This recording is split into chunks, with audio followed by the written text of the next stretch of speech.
Hi, everybody. It's Matt from Discover College Soccer. I hope you're enjoying the podcast, whether that's on YouTube or your favorite podcast platform. Don't forget to hit the subscribe button. I also wanted to let you know about the Discover College Soccer Study Table. This is our brand new online portal that is complete with a 14-part online course giving you all of the ins and outs of the college soccer recruiting process. There's also a wealth of resources such as checklists, templates. There's the spreadsheets that have every soccer program in the country, along with their coaches, their contact information, their social media information, some basic stats about the school, and more. Plus, there's an online community where you can ask your questions, share your wins, your losses, any questions that you may have around the college soccer recruiting process. It's all there at the Discover College Soccer study table that you can find at discovercollegesoccer.com/study table, and hopefully we will see you there. Hi, everybody. Welcome to Discover College Soccer. Today, I'm lucky enough to be joined by Coach Ponder over at Mountain Mercy. Welcome, Coach. Thank you. Thank you for having me. I appreciate it. Yeah, thanks for being here. Well, you are in Cedar Rapids, Iowa, and you've been at the helm, I guess, about 6 months now, huh? That's right. That's right. Now it's nice because the weather's warmer, so I'm enjoying a little bit more. Well, there you go. Well, I'm down in Florida, so I have like 3 days a year where it's not warm, um, But anyway, so we're talking here. It's June, middle of June. I'm sure you've been hitting the recruiting trail hard in your spring. So can you just give me an idea what your recruiting calendar looks like, what your preferred timing is? Are you hardcore 24s, or are you still looking at 23s? What does it look like as someone who takes over a new program or takes over Yeah, a program as a new coach? absolutely. So when I took the job, it was a lot, trying to get as many people as you can, trying to, build the program back. Now it's a little bit more relaxed. We're pretty much done with the 2023s. We have a good group of girls coming in. I mean, I'm not the type of coach that's going to say the doors are closed and I'm done. Yeah, I don't think that would be shooting myself on the foot. Yeah. So I'm open to it, but pretty much done with 23s. We're really focused on 24s and 25s right now. The beauty of coaching women, women likes to be ahead of it. They don't leave things last minute most of the time. So actually, we have a lot of 24s and 25s. They're ready to commit, and ready to pull the trigger. So with that being said, we're pretty much done with our 23s, looking to pick up a couple more as we have varsity and JV. So our roster is pretty big, but focusing more on the 24s and 25s. I would like to in the summer, I still do some recruiting. The fall is not going to be happening since our season, but I try to keep myself ahead of the game as well. So when the spring comes, it's not like when I took the job, you're trying to do all your recruiting at once. I try to kind of balance out and do a little bit by a little bit. That makes sense. Well, you mentioned roster size. So with the two teams, what's the total roster size look like that you're Yes. trying to get to? About 30-35 players. That would be ideal for me. It's not huge, No. maybe as we progress and grow in our program, we can have more up to 40. But as of right now, we're looking to 30-35. Okay. No, that's not bad at all. Well, you mentioned hitting the recruiting trail. So, uh, what are some of the events that you like to visit and see players, and where do you like to go when it comes to recruiting? Yes, I'm really learning because I've been most of my coaching career in the South, so in Tennessee, around that area. So I'm new to the Midwest, so still learning a lot of the events around here. We have a big one in Las Vegas, is the Las Vegas Showcase. That's one that we're gonna be hitting. There's a Gretna one, and we're just by Chicago, and Chicago has a ton of events that people come all over pretty much the world. There's some international ones that are there as well. So that's the area we're staying around here. Those are the main three areas that we're looking to is just Las Vegas, the Gretna event, and Chicago. With my contact in Tennessee, I still, every time I go there, I still keep in touch with the events there. But it's hard to take someone from the South to come to the Midwest sometimes. So Well, and I'm guessing, judging by your accent, you're not from the South or the Midwest. I am So, from the actual South. I'm from Brazil. So all the way down. so with that being said, do you guys look to recruit internationally at all? Any international Yes. players on the roster?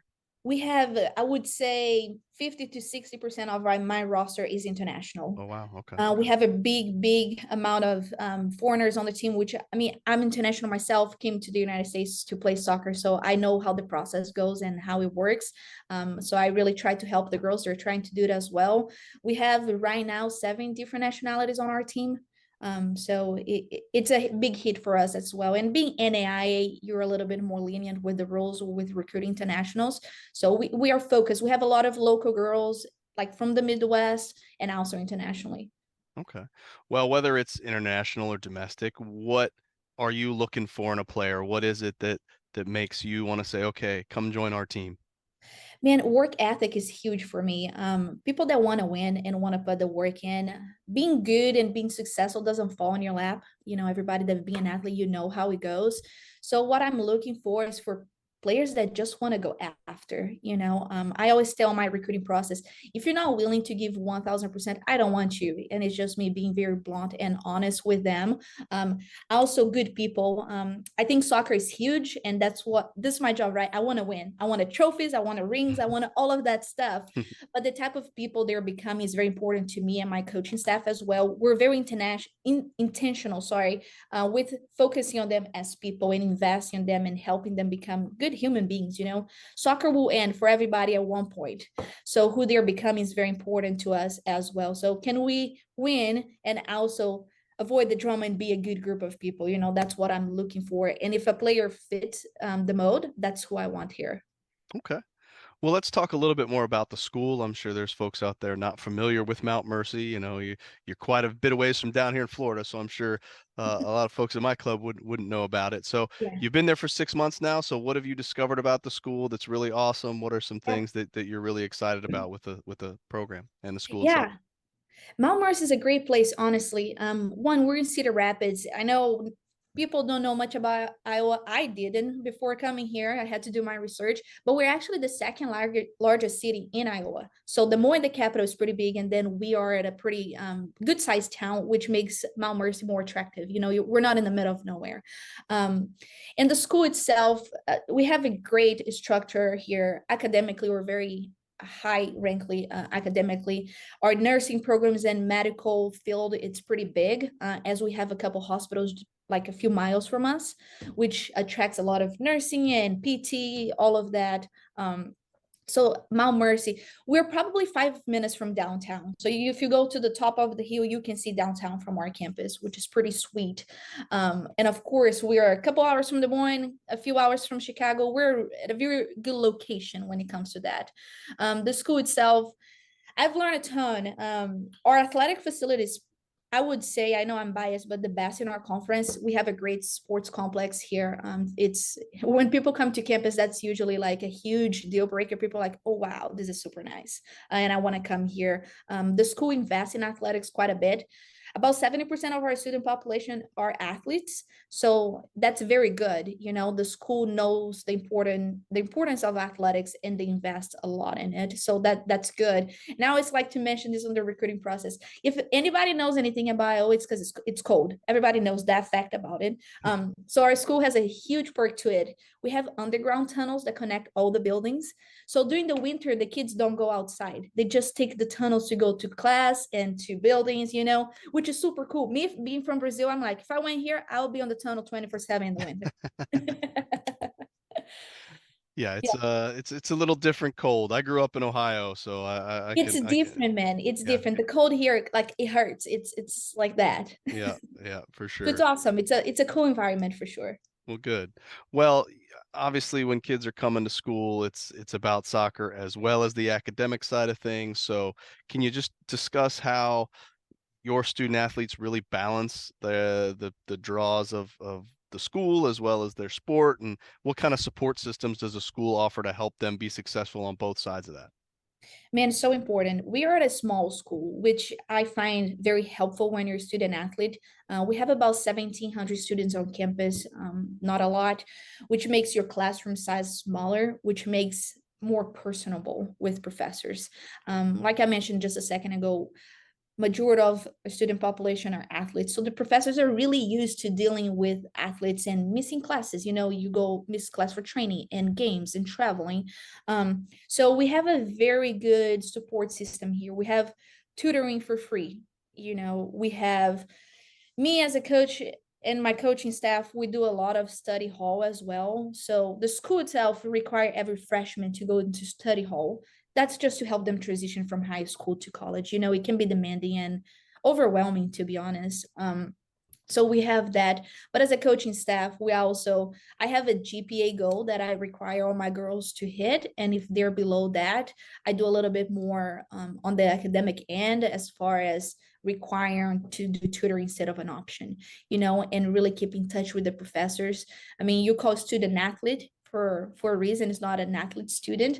I want them to succeed on the field, but I also live here with a degree and be able to get a nice job, you know. So we're very very intentional about our academics, and the school itself are is very well. Okay. Well, I know you haven't had a full season yet, under your belt, but let's fast forward a couple months.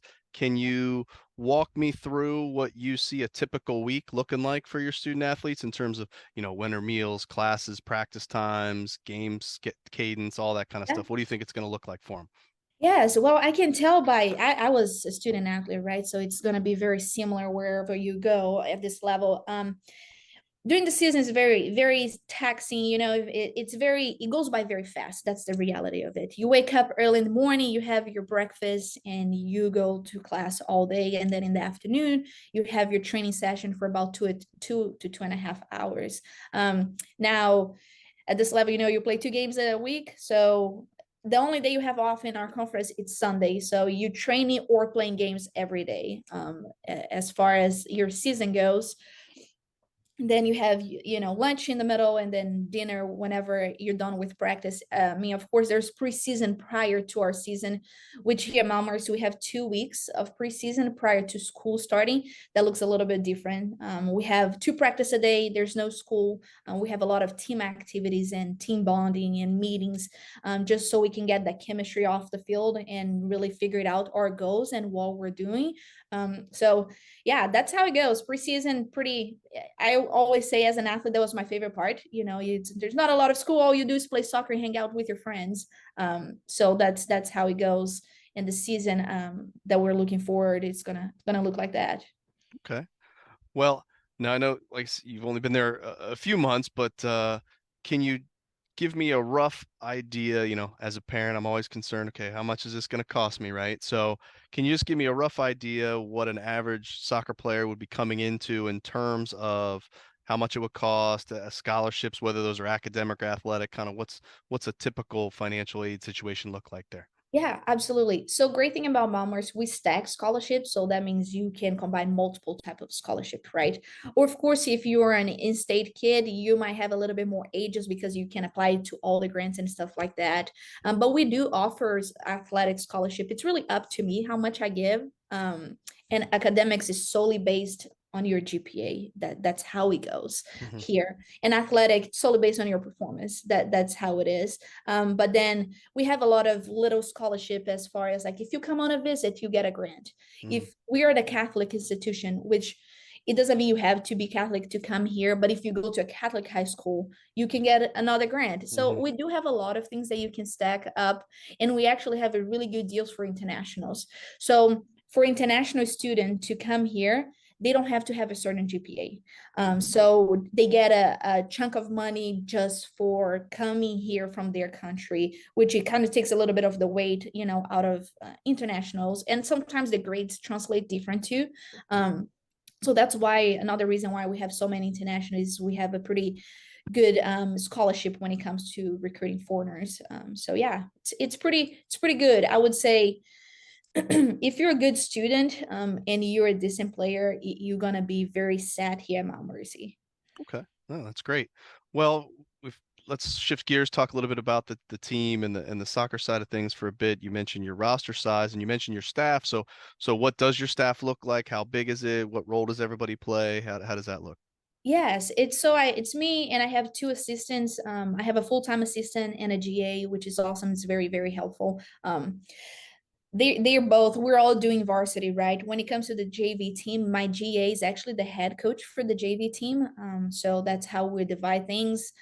And of course, I'm coming to as many sessions as I possibly can in home games, because JV play games as well against other schools. So we're just trying to keep a very close bond and seeing girls progress. But it's just the two of them, which I have my assistant coach, my full-time assistant coach. She was here previously and I kept her, and then we just got a new GA that's joining us next month.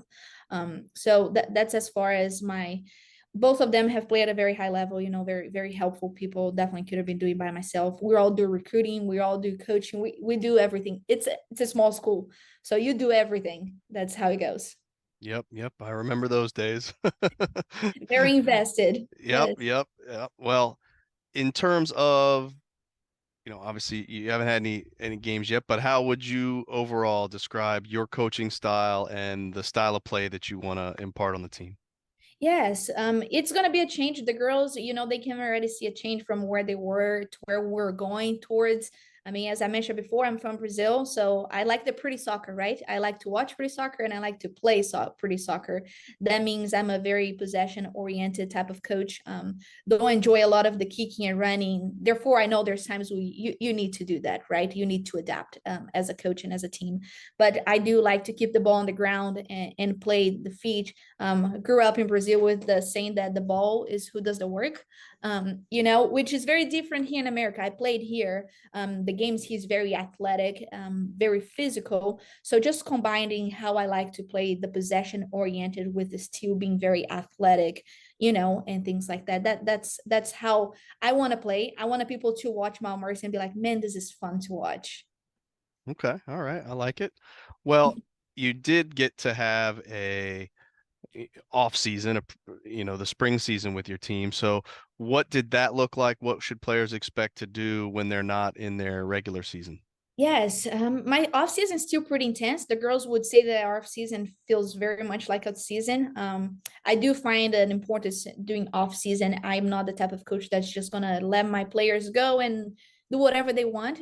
Because I tell you, I really think it impacts our season, the spring, you know, and the summer as well. So we played 4 games, and we won 3 of them. So we made quite a bit of progress. It was really good. Really intense. If you talk to any of my girls, they would say coach is intense. That's the word that would probably describe me. Our off season, we still train 2 days a week, sometimes with lifting and with ball work in the afternoon. I try to give them goals and hold the bar very high, you know, so they approach each other and know where we want to get.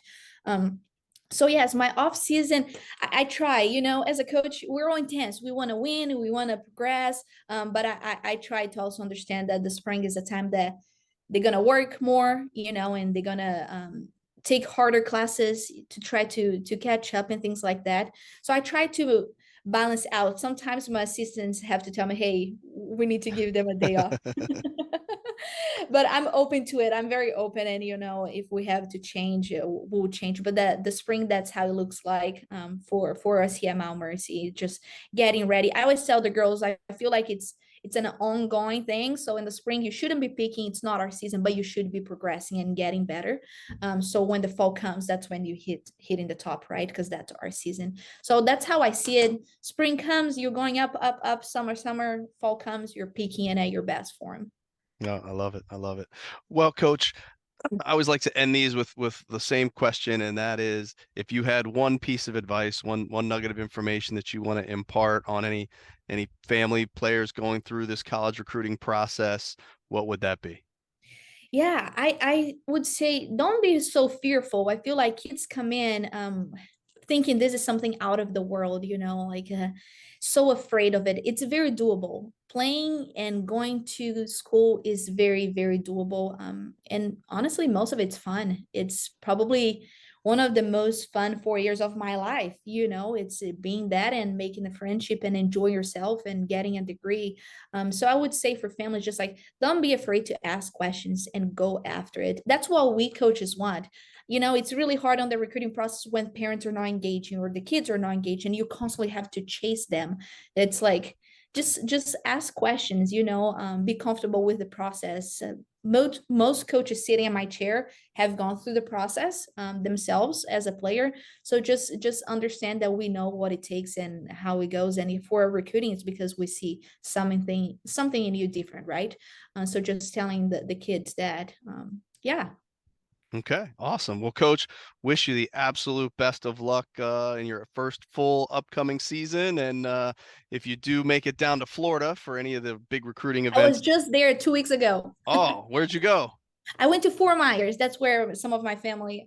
Oh, that's great. It's just about I was actually in Fort Myers last week myself. So, Where are but you I'm in located? Bradenton, Oh just a yeah, little bit north. Yep. yeah, So we get a bunch of recruiting events down here, ECNL and stuff over at IMG and stuff like that. So, absolutely. all right. Well, Coach, best of luck and thank you so much for joining us. Thank you for having me. Have a good one. You too.